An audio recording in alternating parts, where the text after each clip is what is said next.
Hello guys, today I'm going to show you how you can join PayDay 2 community group on Steam. So to do that, you'll have to launch your Steam, and then from the home page, you'll have to go to your profile icon. So from there you'll have to go to groups.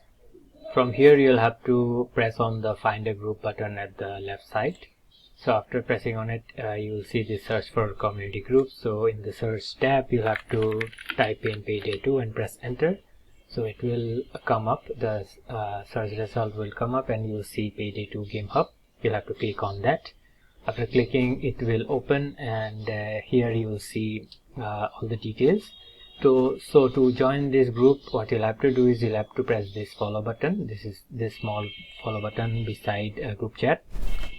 So press this one. So after pressing this one, you will be entered in this group, and then you can go to discussions, and you can also subscribe to the forum. You can start a new discussion and everything.